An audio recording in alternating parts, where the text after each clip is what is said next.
Ancient Astrology, Libre Quartes. The moon, conjunctions, defluctuations of the moon.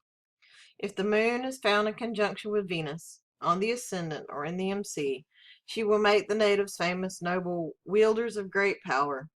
On the descendant of the IMC, the family of the mother is humble, but the natives never lack anything in life. They are, however, always objecting to scandal in early life. In all signs and houses, if the moon is found with Venus and makes husbands of two sisters or wives of two brothers, or joins relatives in marriage. If the moon is found in conjunction with Mercury on the ascendant, on the MC, the natives will be famous in their literary gifts, high-born and acceptable for their high position. But on the descendant or the IMC, the natives will carry the business of leading and borrowing or account keeping. This is enough for them to have said briefly that the last part of the book we had this matter so that it can be easily remembered. We must now show you the moon recedes and how she is joined, phenomenal when the Greeks called synophis, junction, or apraseus, defluction. For in all signs she recedes from many and is joined in aspect to many. For whenever is found in signs or terms of planets, she is always in a state of receding from their house and or entering into the next house. Observe, therefore, the ruler of the terms, aspects, her and from what house. Observe the planet,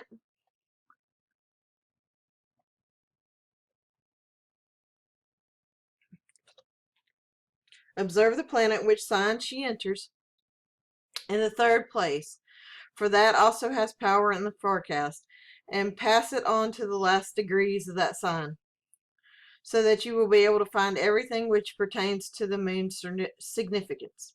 You must notice that in all signs, when the moon possesses the last degree, she does not indicate anything, for she is impeded by the sign she is meeting. Again, when she is in the first degrees of a sign and receding from one, the only effects of the aspect must be concerned.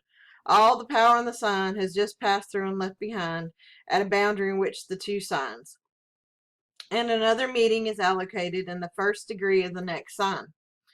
This exact conjunction and defluctuation of the moon, in general we deal with signs as whole, but in our work we have to deal also with details.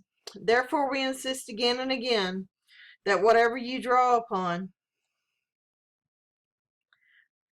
a chart will take into account the whole idea of the data and put it at whole together with the aspects of the individual planets. Carefully observe the power of the houses and the signs, but also compare the nature of the signs and the quality of the houses. Observe the conditions in the planets and their course, together with the phrase, conjunction, and defluctuations of the moon. If you have done all this, and you will be able to put together a true forecast. Now the work is carried over to the fifth book, that everything may be explained in detailed forecasts, that we may continue this chapter on the Sumerian Barbaria. Thank you for listening. Please like, share, and subscribe. The next chapter I will be doing will be Libre Quartes, and I will be going over the signs, all of the signs of the zodiac. Thank you. Please like, share, and subscribe. Have a great day.